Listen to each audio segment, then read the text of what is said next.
Muy buenos días a todo nuestro público que nos sigue en nuestras redes sociales del Ecoexploratorio. Queremos darle la bienvenida a nuestra plataforma Ciencia Virtual del Ecoexploratorio Museo de Ciencias de Puerto Rico. Durante la mañana de hoy le habla Jenny Guevara, directora ejecutiva, y para mí es un placer dar apertura a lo que son las conferencias del día de hoy. Durante la tarde de hoy la mañana de hoy tenemos la charla Técnicas de polinización controlada en el fitomejoramiento, dirigida por Gladys del Díaz, gerente técnico, y Javier Quiles, Research Scientific de Corteva. Recuerden a todos los que están conectados, si está a través de la plataforma de Zoom del Ecoexploratorio, puede realizar sus preguntas a través del chat y el área de Question and Answer. Si está participando, por supuesto, a través de nuestros medios sociales como Facebook Live, puede realizar sus preguntas en el área de comentarios. Todas las preguntas y comentarios serán contestados al final, así que anímense, compartan este live para que podamos tener ese alcance educativo y ese compromiso de Corteva, de llevar educación científica y acceso a estos conocimientos sea posible. Vamos a dar la bienvenida y vamos a hacer lectura de nuestra primera conferenciante. También quiero comunicarles que durante la mañana de hoy tendremos también una segunda conferencia, así que le esperamos a partir de las 3 de la tarde en lo que es la segunda conferencia del Ecoexploratorio presentado esta semana por Corteva. En la mañana de hoy vamos a conocer un poco más de lo que es la señora Gladys Díaz. Gladys del Díaz, en la actualidad es líder de desarrollo de poblaciones global en Puerto Rico. Específicamente, trabaja en integración de genes para maíz, soya, algodón y sorgo y desarrollo de nuevas poblaciones para maíz y soya. Actualmente se desempeña como gerente técnico y lleva 19 años trabajando con Corteva. Posee un bachillerato en agronomía y suelos de la Universidad de Puerto Rico en Mayagüez y una maestría en salud pública con concentración en ambiental del recinto de ciencias médicas. Reside en Calley, Puerto Rico, con su esposo y sus 2 hijos, así que para nosotros es un placer tenerla como parte de la semana de Corteva AgriScience. Tenemos también durante la mañana de hoy al señor Javier Quiles, es un egresado del Colegio Universitario de Mayagüez de la Facultad de Ciencias Agrícolas, donde obtuvo un bachillerato con concentración en agronomía. También ostenta una maestría en Administración de Empresas de la Universidad Interamericana de Puerto Rico, con concentración en Gerencia Industrial. Actualmente ocupa el puesto de Research Scientific y es responsable de la operación de los inventarios de la empresa. Lleva 21 años con Corteva, disfruta de tiempo en familia, le encanta pasatiempos asociados a lo que es la agricultura, como la apicultura y la crianza de animales de granja. Así que para nosotros, todo el equipo del Ecoexploratorio y todo nuestro público, es un placer poder contar con ustedes en la mañana de hoy. Así que sin más preámbulos, le damos la bienvenida y a toditos que lo disfruten. Gracias, Jenny. Buenos días a todos. En la mañana de hoy voy a estar compartiendo con ustedes las técnicas de polinización controlada en el proceso de fitomejoramiento. Para comenzar la presentación, quisiera compartir con ustedes qué es fitomejoramiento. El fitomejoramiento es el arte y la ciencia de mejorar genéticamente las plantas en beneficio de la humanidad. Esto se puede llevar a cabo por medio de diferentes técnicas, que van desde seleccionar una planta para una característica fenotípicamente conveniente hasta el uso de técnicas moleculares más complejas. El fitomejoramiento tiene una trayectoria de resultados comprobados de incremento de productividad agrícola. Como ustedes pueden ver en la gráfica, la producción de maíz en Indiana, esta es la producción de maíz desde el 1866 hasta el 2005, podemos observar que desde el 1866 al 2005 el rendimiento bushels por acre, bushels son 56 libras de maíz por acre, por bushel, perdón. Podemos ver que hasta el 1930 ese rendimiento se mantuvo estable y estuvo alrededor de los 30 bushels. Pero en el 1930 específicamente se adoptan las semillas híbridas y es cuando vemos cómo ese rendimiento de grano por bushel de acre cosechada aumenta significativamente. Ahora hablemos un poquito de lo que es polinización. La polinización es el proceso a través del cual el polen es transferido desde el estambre, el órgano floral masculino, hasta el estigma, que es el órgano floral femenino. De esta forma, se produce la germinación y fecundación de óvulos de la flor, lo que da lugar a la producción de semillas y frutos. Ese grano de polen proveniente del estambre puede llegar al órgano floral femenino de distintas maneras, ya sea por acción del agua o del viento, que se consideran vectores abióticos, o por insectos, aves o algunos mamíferos, que son los vectores bióticos, los cuales son responsables de polinizar el 80% de las flores. Ahora hablemos de los distintos tipos de polinización. Comencemos por el artificial. La polinización artificial es la que se produce con intervención del ser humano. Y en este caso lo que ocurre es que el ser humano reemplaza la naturaleza durante el proceso de polinización y controla la reproducción. Esto se hace ya sea porque no hay suficientes polinizadores naturales en el cultivo agrícola o para evitar alteraciones en características específicas de una determinada planta. Entiéndase el proceso de fitomejoramiento. Ahora continuemos con la polinización natural, que es la que se produce sin intervención del ser humano. En la polinización natural hay dos tipos, la directa y la cruzada. La directa es la polinización que sucede cuando el grano de polen llega solo desde el estambre al estigma de la flor, o sea que la planta se autopoliniza, y a estas especies son las que denominamos como autógamas. Algunos ejemplos de estas plantas autógamas son el maní, la soya, el tomate, el arroz y el trigo. En la polinización cruzada ocurre cuando el polen se transporta de una planta a otra a través de un vector externo, ya sea biótico o abiótico. Y existe polinización cruzada cuando intervienen los insectos, las abejas, las mariposas, las avispas, aves, entre otros. Y este tipo de polinización es necesaria cuando el órgano masculino y femenino no están en la misma especie o cuando aparecen en momentos diferentes del crecimiento del cultivo. Y algunos ejemplos de estos cultivos son el maíz, el melón y la calabaza. Ahora hablemos de la forma de polinización. Y hay tres tipos, pero hoy yo me voy a enfocar en los cultivos que vamos a estar hablando durante la presentación. En la primera foto tenemos la soya, y la soya es una planta autógama, y esas plantas son las que se polinizan por sí mismas. En la segunda foto tenemos una foto de maíz, y es una planta alógama, que es una planta de polinización cruzada. Y luego tenemos una foto de algodón, y luego tenemos una foto de sorgo. Ellas se consideran plantas mixtas, que son plantas que presentan un grado de autofecundación o autopolinización y cierto grado de polinización cruzada. Pero básicamente el 85% de la polinización va a ser autopolinización. Ya que definimos lo que es el fitomejoramiento, la polinización, los tipos y las formas de polinización, ahora nos vamos a preguntar cuál es el objetivo de la polinización cruzada en el fitomejoramiento. Pues tiene básicamente dos objetivos. El primero es evitar la polinización cruzada. Y esto lo vamos a lograr por dos métodos. Aislamiento, que es la distancia física por tiempo de siembra o barreras artificiales entre distintas líneas o variedades, o utilizando materiales o implementos especiales como bolsas o algún tipo de barrera que impida la dispersión del polen. El segundo objetivo va a ser hacer polinizaciones específicas. Y esto a fin de llevar a cabo cruces específicos o autofecundaciones que se requieran en diversos tipos de mejoramiento. Por ejemplo, en las plantas autógamas, que son las que se autopolinizan, existe poca variabilidad genética, por lo que se requiere hacer cruzamientos especiales que se programan para posteriormente observar qué recombinación ocurrió y basado en eso vamos a hacer la selección. Por otra parte, la obtención de líneas puras para plantas alógamas, que son las que se cruzan, dependerá de la habilidad para controlar la polinización y el tipo de flores que posea cada especie en particular. Y aquí les quiero compartir un ejemplo de una planta alógama,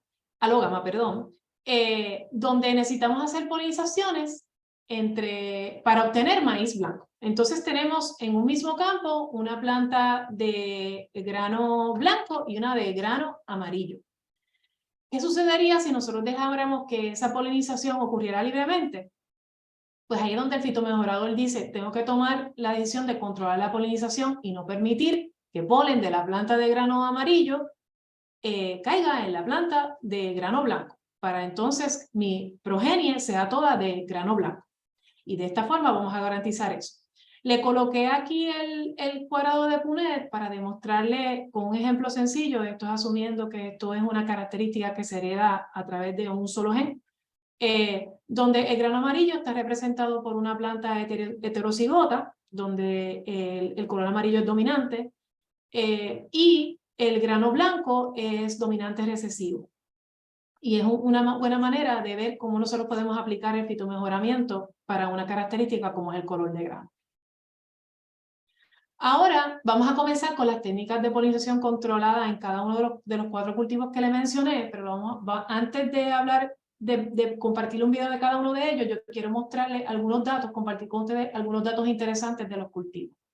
Para comenzar, empecemos con el maíz. Su nombre científico es C-Maize, pertenece a la familia de las gramíneas, es un cultivo alógamo y el área global sembrada es de 199.08 millones de hectáreas.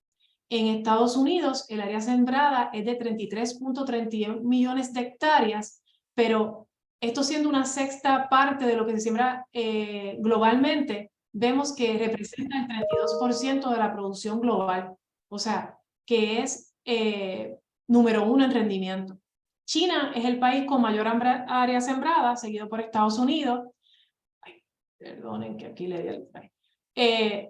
pero Estados Unidos tiene un mayor rendimiento, teniendo alrededor de 10.76 toneladas métricas por hectárea. Le sigue China con 6.32, Brasil con 4.37 y como dato interesante, se consumieron 47 billones de buches hace 2 años en el mundo, siendo 22 billones consumidos entre China y Estados Unidos, siendo 11 billones por cada uno de estos dos naciones.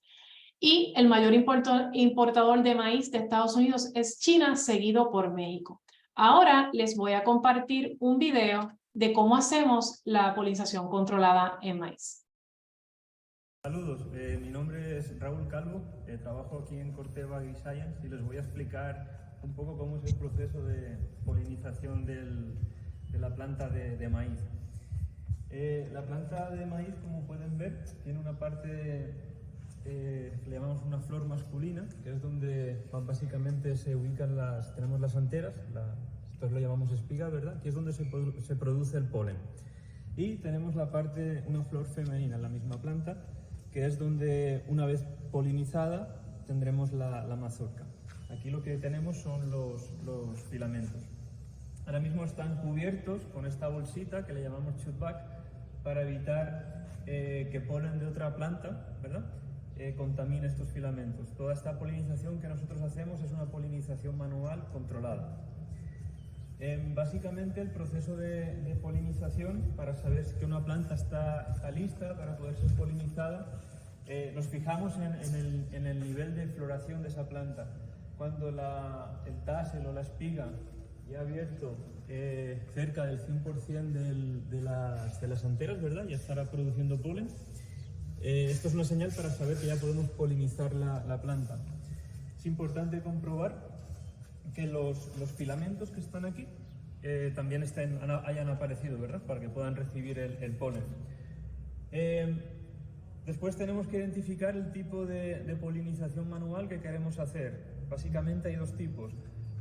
Hay ocasiones que necesitamos hacer cruces, es decir, usar el polen de una planta para polinizar el chut o lo que será la mazorca de otra planta, y hay veces pues, que lo que necesitamos hacer es una autopolinización o un self, que es polinizar usando el polen de la misma planta, polinizar su mazorca, ¿verdad? Esto es un self. El proceso es bastante sencillo. Usualmente antes de que florezca la parte masculina, la espiga, empezarán a salir los filamentos. Antes de que eso ocurra tenemos que instalar el chutback, como les decía, para evitar que se contamine. Después lo que se hará, ¿verdad?, es usando una bolsa de papel, se ubicará en la espiga, ¿verdad?, algo así, y dándole unos golpes recogeremos el polen.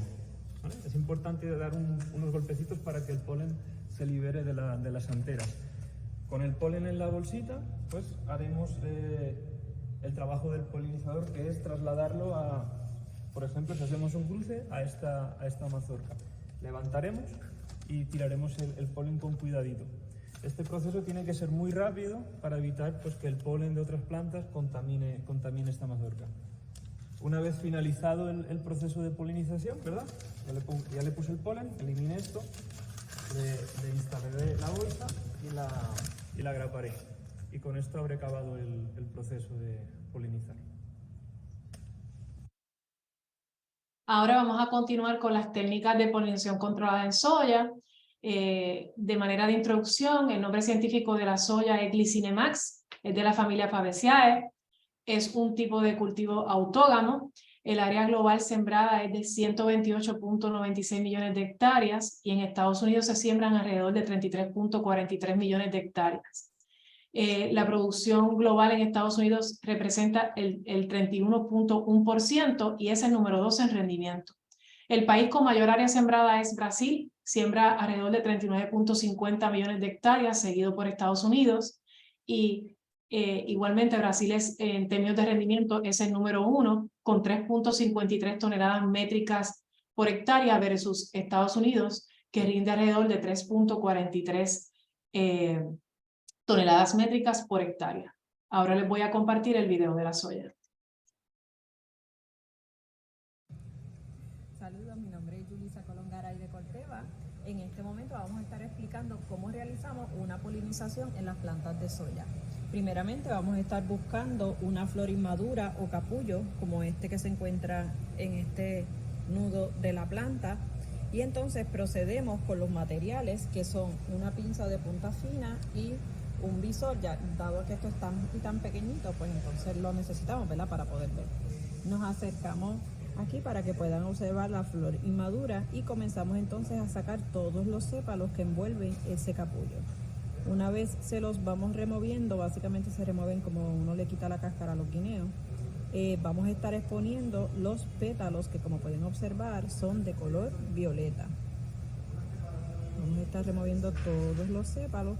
Luego entonces vamos a estar removiendo los pétalos. Si observan, los pétalos están mirando hacia allá, o hacia allá va a estar mirando el estigma, que es la parte femenina de la flor que va a estar recibiendo el polen. Me imagino que es un poquito difícil para observar, pero acá dentro de este capullo ya, ¿verdad?, que le quitamos los pétalos, es que pueden observar el estigma. Ahora procedemos a coger la la flor macho, que es una flor abierta, una flor, ¿verdad?, que va a estar ya exponiendo su polen, y vamos a estar entonces también removiendo las partes de la flor y vamos a estar tomando en la base de donde se encuentra el polen. Aquí lo podemos observar, y esto entonces es lo que utilizamos para polinizar en la puntita del estigma. En la flor de la soya el estigma termina de manera redondeada. Si nosotros no tenemos esa parte redondeada, ¿verdad?, pues no tenemos un capullo para tener una polinización correcta. Básicamente esto envuelve el proceso de una polinización de soya. Ahora continuamos con las técnicas de polinización controlada en sorgo. El nombre científico es Sorghum bicolor, también pertenece a la familia de las gramíneas. Es un cultivo mixto. El área global sembrada es de 42.96 millones de hectáreas. En Estados Unidos se siembran alrededor de 2.006 millones de hectáreas, representando el 15.1% de producción global. Y en términos de rendimiento, Estados Unidos está en el número 3. El sorgo, la mayor cantidad de área sembrada se encuentra en África, pero su rendimiento está muy por debajo de Estados Unidos. Está alrededor de 1 tonelada métrica por hectárea.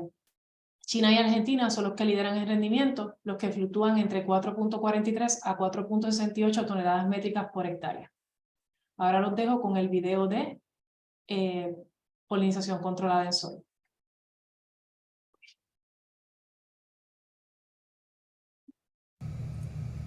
Buenos días, mi nombre es José Ortiz, trabajo para Corteva AgriScience en Salinas y les voy a estar hablando sobre la polinización en sorgo. El sorgo es un cereal similar al maíz que se utiliza tanto para alimentación animal como para la alimentación humana. En nuestro caso, que hacemos investigación y desarrollo, pues en ciertas ocasiones tenemos que hacer cruces entre distintas plantas. En el caso del sorgo, la flor es una flor completa.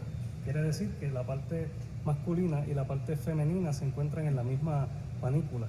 Esto crea un reto para este proceso de hibridación, ya que necesitamos eliminar la parte masculina de una flor para solamente dejar la parte femenina receptiva y poder desde otra planta traer el polen hacia la planta que solamente es receptiva, que tiene la parte femenina, y de esta manera crear un nuevo individuo en las semillas que vamos a cosechar. Para el proceso de sorgo de emasculación hay distintos tipos. Una vez la panícula está enmasculada, procedemos a colocar una bolsa en la flor de la cual vamos a traer polen, ¿verdad? Para colectar el polen que se encuentra en esta flor. En esta parte está la parte femenina, que de igual forma va a estar cubierta para evitar que el polen de otras plantas logren polinizar el óvulo. Una vez se colecta el polen de esta planta, se procede a recoger el polen, ¿verdad? Y entonces traerlo a la panícula que va a estar receptiva de la parte femenina. Y de esta manera, pues entonces creamos un nuevo individuo en la semilla que cosechamos de esta planta. Muchas gracias. Ahora continuamos con las técnicas de polinización controlada en algodón. El nombre científico es Gossypium hirsutum o Gossypium barbadense, existen distintas especies. La familia Malvaceae es un tipo de cultivo mixto y el área global sembrada es de 31.37 millones de hectáreas. En Estados Unidos se siembran 3.33 millones de hectáreas, que representa el 13.1% de la producción global, y en rendimiento somos número 5.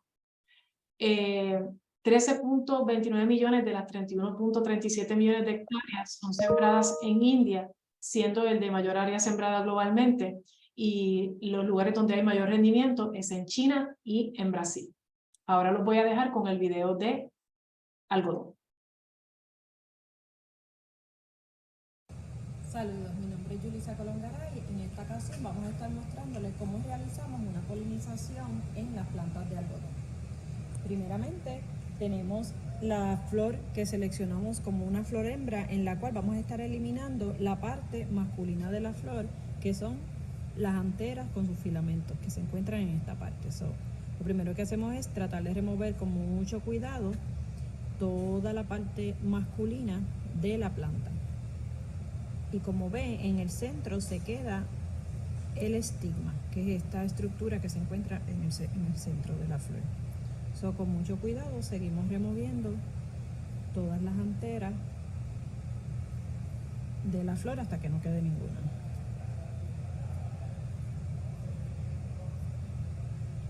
Una vez las removemos, luego de un tiempito vamos entonces a conseguir nuestra flor macho.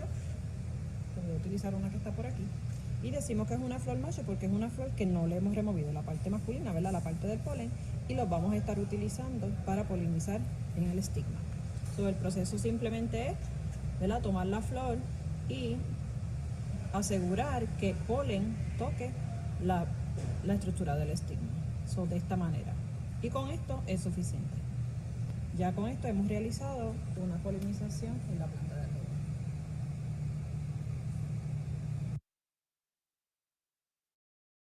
Ahora, para concluir, quizás nos preguntamos por qué hacemos todo este esfuerzo, por qué hacemos toda esta polinización controlada, pero existen unos beneficios de hacer inversión en fitomejoramiento. Y hay 4 principales beneficios. El primero es la seguridad alimentaria.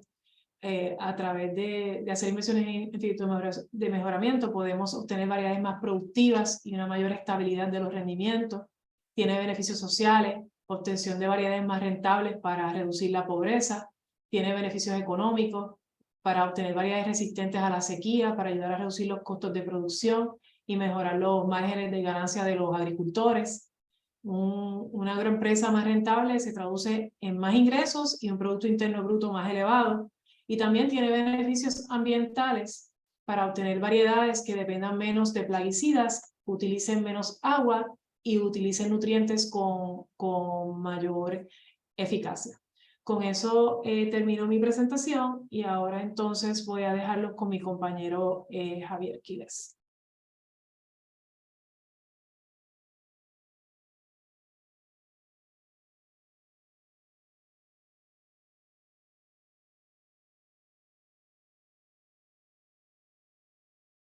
Buenos días, mi nombre es Javier Quiles y soy el responsable de la operación de los invernaderos en Corteva, Puerto Rico.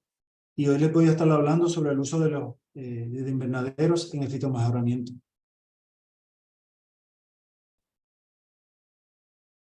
El fitomejoramiento consiste en producir cultivos con características mejoradas, cambiando su composición genética. Para propósitos de esta discusión, voy a escoger el maíz, pero esta actividad se hace para muchos cultivos tales como cereales, vegetales, frutales, plantas ornamentales y hasta plantas forestales. Si un ejemplo, para este ejemplo, por ejemplo, si un fitomejorador de maíz en Estados Unidos quiere incorporar un gen de herencia simple, por ejemplo, una resistencia a una enfermedad, digamos un hongo, y realiza los cruces para incorporar el gen, lo haría en condición de campo abierto o sembrado directamente en el suelo. Para estos propósitos, el fitomejorador tendría que sembrar ese cultivo entre el mes de abril, entre el 15 de abril al 15 de mayo, lo cual le obliga a tener solo un ciclo al año, porque su cosecha sería durante el mes de octubre. Para esto, entonces, el fitomejorador haría el proceso un poco lento y como medida alterna, lo que el fitomejorador decidieron hacer es utilizar localidades como Puerto Rico o Hawái para hacer el proceso de continuar el proceso de fitomejoramiento en lo que llamaron en aquel entonces los winter nurseries, y aún se llaman así. Este cultivo, esta generación adicional, se siembra entre los meses de octubre y noviembre en Puerto Rico y se siembra en condición de campo.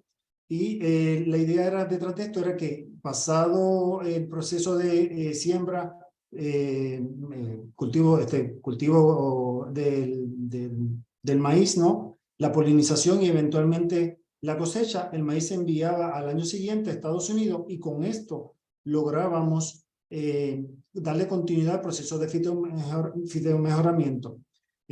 Una de las ventajas que eventualmente, de las cosas que resultaban muy positivas de sembrar en áreas tropicales como Puerto Rico, era que podríamos darle continuidad al proceso de fitomejoramiento, y en lugar de hacer un ciclo o 2 ciclos, podríamos hacer hasta 3 ciclos en condición de campo.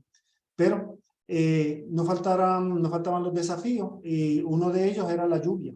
Los periodos de lluvia afectaban, ya sea durante los meses de octubre o noviembre, como también afectaban durante la época del periodo de huracanes. Así que para esto hicimos un ajuste, básicamente con la incorporación o el proceso de horticulturización, que básicamente era transformar un cultivo agronómico en un cultivo hortícola, sembrándolo en condiciones de invernadero, y eso se considera un cambio de paradigma en el fitomejoramiento del siglo XXI, pues utilizamos estas estructuras que típicamente son dedicadas a ambientes de regiones como Estados Unidos, ¿no? Donde ocurren invierno, a condiciones tropicales como las de Puerto Rico.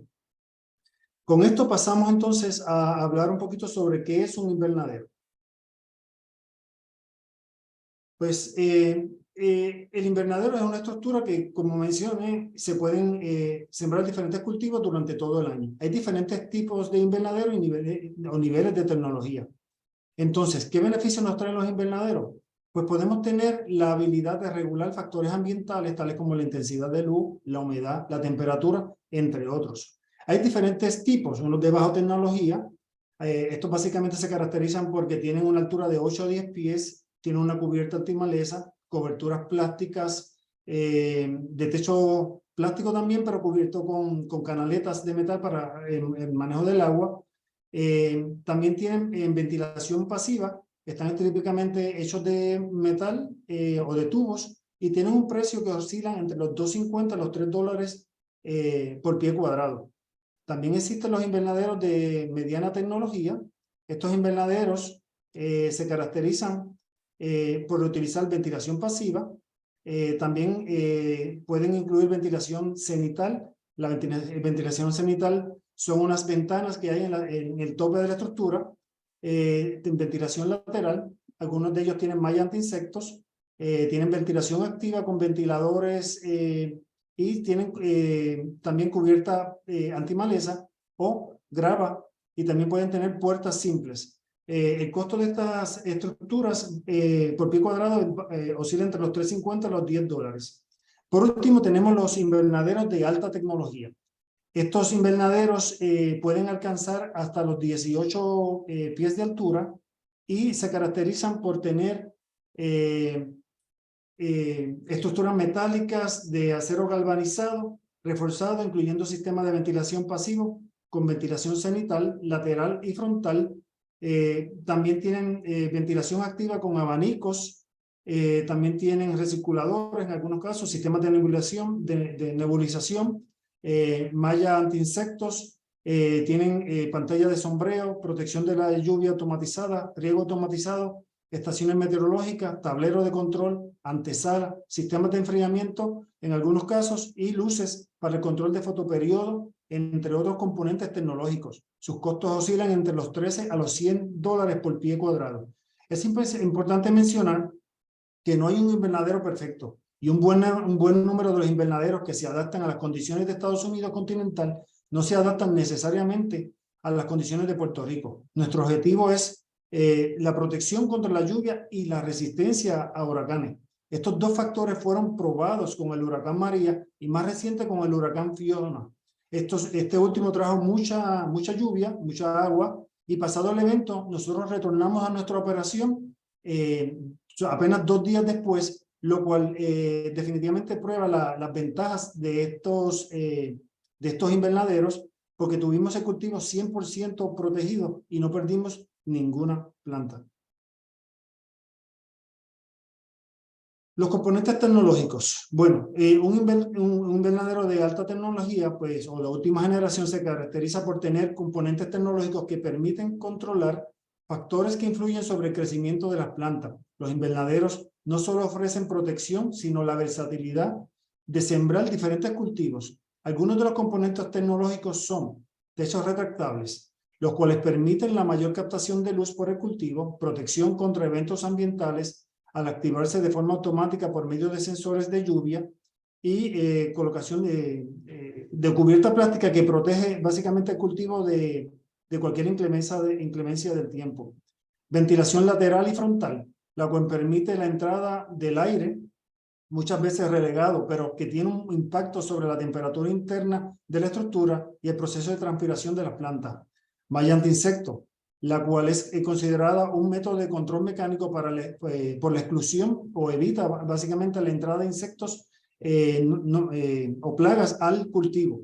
Tenemos antesala, que es una estructura cuadrada con puerta doble que obliga a cerrar una y abrir la otra, y básicamente también contribuye al proceso de la exclusión, evitando la entrada de insectos, que algunos de ellos que son transmisores o vectores de virus en los cultivos de interés. También tenemos la oportunidad de instalar luces. Existen cultivos que regulan, que son regulados, ¿no?, por el largo del día.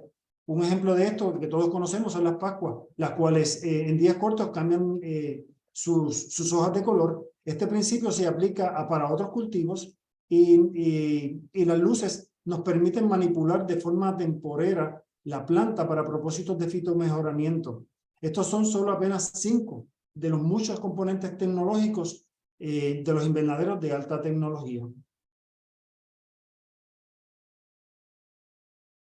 En toda operación de invernaderos existe lo que se conoce como la casa principal. Es el centro donde casi todo le sucede al cultivo, excepto el crecimiento. La casa principal es reconocida universalmente en la horticultura como un edificio de múltiples funciones. Incluye el manejo de las plantas, el trasplante de las plántulas, el almacenamiento de materiales. Es el área donde se ubican los componentes para riego y nutrición, equipo para la preparación de turba, fertilización y riego inicial. También es el área de oficina, de facilidades para los empleados, que incluyen el comedor, el baño, la sala de conferencia y hasta un lugar para la venta y envío en el caso de ser un negocio. La casa principal es donde los empleados pasan el 50% de su tiempo y en algunos casos hasta el 100% de su tiempo. Como regla general, la casa principal debe ser al menos el 10% del área total del invernadero, donde crecen las plantas. Si tenemos 100,000 pies cuadrados de invernadero, debe tener al menos 10,000 pies cuadrados de casa principal. Es importante dónde ubicar la casa principal. Pues si es investigación y desarrollo, como es nuestro caso, puede ser el centro de la operación, y si es para un negocio, puede ser que esté más cerca de la carretera para propósitos de la venta, y también es importante considerar el acceso de camiones que entregan o recogen mercancía. Por lo que los accesos son claves definitivamente, y para la orientación de la casa principal es importante considerar de qué tipo de operación hortícola estamos hablando. Los equipos. La mecanización del invernadero es importante. Existe un sinnúmero de equipos en la industria de la horticulturización que nos permiten tener un grado de mecanización y automatización. La mecanización es la utilización de máquinas para la realización de tareas simples y repetitivas, y la automatización se caracteriza por la utilización de máquinas con mayores niveles de fuerza, de velocidad, incluso autocontrol, lo cual requiere entonces menos intervención humana. Hay muchas razones para la automatización, entre ellas el costo de la mano de obra, hacer las tareas más rápido, mejor y fácil. Hoy voy a comentar sobre algunos de estos equipos, los cuales están ubicados en la casa principal por lo general. El primero que quiero hablar es el mezclador. Es un contenedor con un tornillo giratorio que facilita la mezcla de turba y otros componentes como fertilizante, agua, de forma consistente. Luego voy a hablar le puedo hablar de la llenadora de tiestos. Es una máquina de forma automática llena tiestos vacíos con medio de crecimiento, hace el hoyo y los mueve hasta el punto donde se trasplantan las plántulas.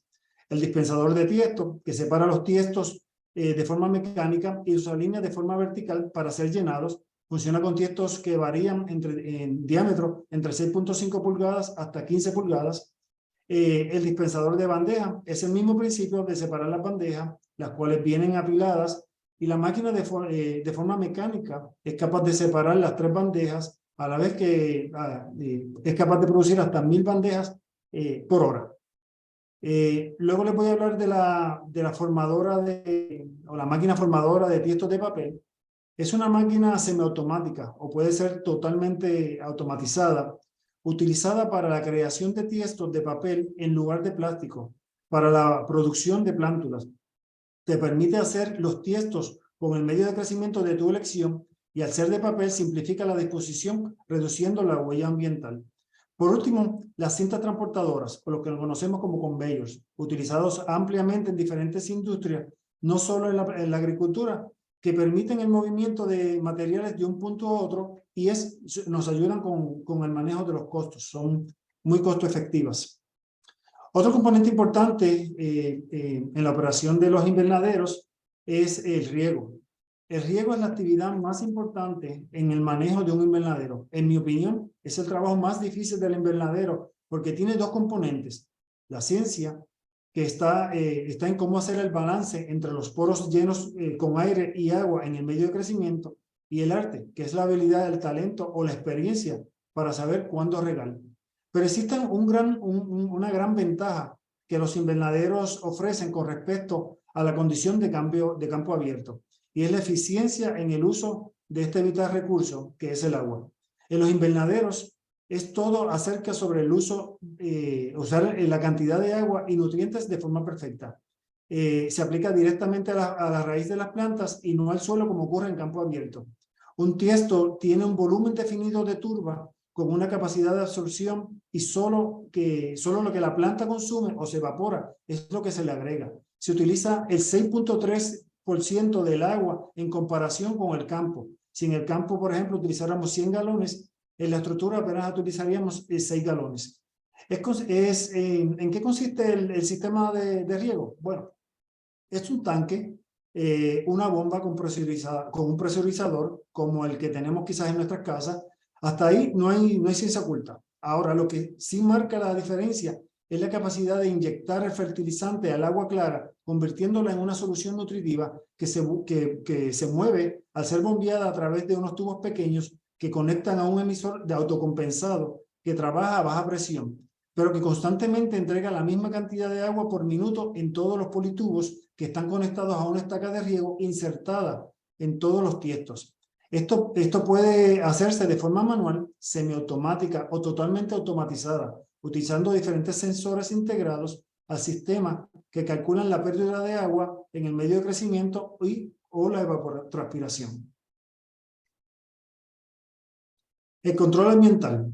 El control ambiental, como mencioné al principio, los invernaderos nos permiten modificar el ambiente debido a su habilidad para regular factores ambientales tales como la intensidad de luz, la humedad, la temperatura, entre otros. El primer componente de un invernadero de alta tecnología es una estación meteorológica, interna y externa. Debemos saber cuáles son los valores para crear los parámetros a los cuales queremos tener nuestro cultivo. La estación meteorológica mide en tiempo real factores claves como la luz, la humedad relativa, la temperatura, la dirección y velocidad del viento, cantidad de agua y entre otros. Esta data está conectada a un sistema de control que permite programación de los parámetros a los diferentes componentes que tiene el invernadero para que se activen. Podríamos hablar mucho de este tema, pero hoy voy a mencionar solo algunos de estos sensores. El sensor de luz nos permite medir la radiación que incide sobre el cultivo y poder establecer un parámetro numérico en el cual, una vez se llegue a ese valor, se active la pantalla de sombreo. La pantalla de sombreo, una vez extendida, protegerá el cultivo sobre la luz en las horas picos, donde la planta prácticamente no puede transpirar y por lo tanto no puede mover nutrientes de la raíz a las hojas. Otro ejemplo es la activación de las paredes laterales o frontales. Básicamente, con el sensor de dirección y velocidad del viento, también se puede colocar un parámetro para que cuando el cultivo sobrepase cierta velocidad, se activen las paredes, estas bajen para proteger el cultivo. También puede ser una combinación entre lluvia y viento. Ambos factores afectan las plantas que están cerca de las ventanas. La lluvia porque al mojarse las plantas promueve el desarrollo de enfermedades como los hongos, y el viento porque crea una disminución en el crecimiento de la planta, lo que se llama el efecto de borde.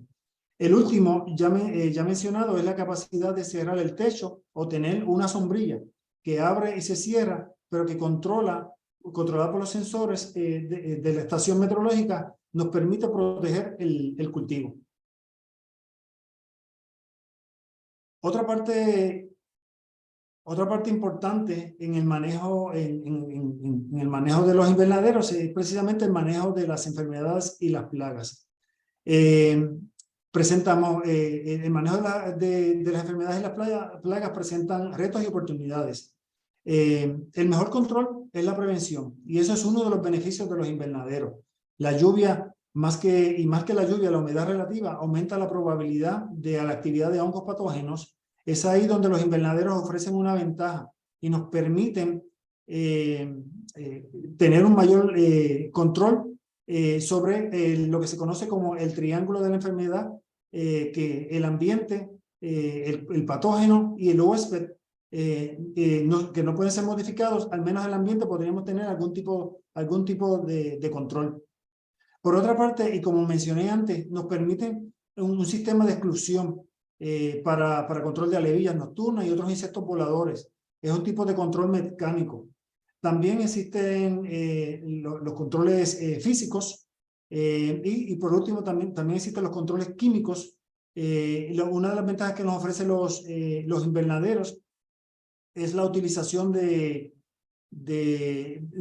requieren menos utilización de pesticidas en comparación con el campo, apenas un 11%, y esto nos trae un gran beneficio en la producción el proceso de fitomejoramiento en las estructuras. También existen las prácticas culturales, que entre ellas es la disposición de plantas, plantas afectadas por algún tipo de enfermedad o plantas que necesitan ser removidas, removerlas oportunamente de forma diaria, al igual que evitar la entrada de empleados que están trabajando en el campo a las estructuras. Esos son dentro de las prácticas culturales que también nos ayudan en el manejo de plagas y enfermedades. Por último, existe una nueva tendencia en la agricultura y es el uso de productos biológicos con ingredientes activos, por ejemplo, como hongos de suelo que parasitan algunos insectos y que son totalmente compatibles con el uso de organismos vivos o insectos que son depredadores o parasitadores de insectos que causan daños a los cultivos de interés. Por último, el componente informático. En los invernaderos de alta tecnología es la nueva realidad. Generar datos, tener una visualización de los parámetros en el tiempo real de lo que ocurre dentro de los invernaderos es importante y es lo esperado. Lo hacemos utilizando el Internet, sensores, capacidad de procesamiento de datos, programas de computación y otras tecnologías de uso comercial como los iPhone que se conectan e intercambian datos con otros dispositivos y sistemas a través de una red de comunicación.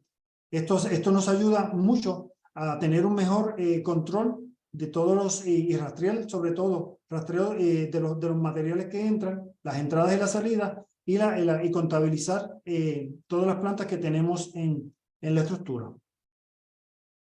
En resumen, los invernaderos en el fitomejoramiento nos permiten reducir el uso de tierra agrícola en el campo abierto para el desarrollo de cultivos con características mejoradas, reduce el uso del agua y pesticidas, protege las plantas del clima externo y nos permite enfocarnos en las mejores plantas que producirán la semilla del futuro que los agricultores sembrarán en Estados Unidos y en el mundo para contribuir a la alimentación global.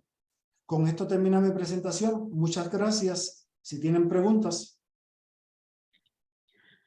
Muchas gracias y agradecemos por ambas conferencias, tanto al señor Javier como también a la señora Gladys Dell. Y sí, tenemos preguntas de nuestro público. Tenemos a través de la plataforma de Zoom, la señora Carmen Varela nos pregunta, ¿cuál es el % de efectividad de los cruces que se llevan a cabo? Eso va a depender por cultivo. Voy a empezar con el que menos efectividad tenemos. Eso también se va a dejar llevar mucho por la experiencia del empleado, pero el más difícil de realizar es el de la soya. Y es por muchas cosas. Uno, porque un cruce te va a dar entre 2 a 3 semillas, máximo de 1 a 3 semillas. En cambio, si tú haces una polinización de maíz, tú puedes tener de 200 a 400 granos. Pero un empleado comenzando va a tener una efectividad entre el 20 al 30%. Un empleado con experiencia puede tener una efectividad entre el 50 al 60%. En el maíz es alta. Si tienes una buena calidad de planta, puedes tener hasta 90% de éxito. En algodón, yo diría que puede estar alrededor del 75%. Y el sorgo es alta la efectividad, pero el sorgo requiere de emasculación, que es una técnica que se requiere para que solamente tengamos la parte femenina disponible cuando vamos a poner el polen. Es efectiva, pero requiere otros procesos. Pero el más difícil es la soya. Gracias, Gladys Dell. También la señora Carmen Varela nos pregunta, ¿dónde se encuentran esos invernaderos en Puerto Rico? Por ahí el señor Javier. Sí. Adelante, sí. Javier. Sí, nuestros invernaderos se encuentran en las facilidades de Salinas. También tenemos invernaderos en Aybonito y básicamente es donde realizamos toda la operación de fitomejoramiento aquí en Corteva. Y esto es una pregunta que se le ocurre aquí a esta servidora. ¿Se ven afectados ante los diversos eventos que podemos estar pasando en el presente ante el cambio climático, las lluvias que también está recibiendo el sur de Puerto Rico? ¿Se ven afectados parte de estos procesos que se llevan a cabo? Eso es una de las grandes ventajas de los invernaderos de alta tecnología. Nuestras estructuras son totalmente resistentes a huracanes. Y en caso de eventos de lluvia, el cultivo está 100% protegido. No perdemos ninguna planta. Amén. Sí, que también están generando unas soluciones resilientes ante cualquier tipo de evento. Tengo aquí el comentario de la señora Tatiana Martínez que estipula que ha sido muy interesante y agradece también las excelentes conferencias que han ofrecido durante el día de hoy. Por parte del Eco Exploratorio deseamos agradecer lo que ha sido la participación, en este caso de la señora Gladys del Díaz y del señor Javier Quiles, a lo que ha sido la primera conferencia del día de hoy. Pero en la tarde tenemos también, así que invitamos a todo nuestro público a que se pueda registrar a través de nuestros medios sociales para que en la tarde se pueda conectar junto a nosotros en lo que sería la segunda conferencia del día de hoy, que se va a estar llevando a cabo a las 3 de la tarde, que como ustedes ya tienen conocimiento, es que se celebra esta segunda ronda de conferencias. Y en la tarde vamos a tener al señor Pablo Jiménez, agente agrícola de la Unidad Extendida de Río Piedras, con el tema 4HBT. Así que le esperamos a todo nuestro público en esta semana maravillosa de aprendizaje junto a Corteva AgriScience y la plataforma Ciencia Virtual. Así que todo el mundo regístrese. Este live va a estar disponible, así que usted puede acceder en cualquier momento a este conocimiento educativo. Compártalo con sus amigos y familia y le esperamos a las 3 de la tarde a través de la plataforma Ciencia Virtual, a través de la semana de la edición BioInnovation Week presentada por Corteva AgriScience y la plataforma de Ciencia Virtual del Eco Exploratorio. Le esperamos y muchas gracias y que pasen un bonito día. Gracias. Gracias.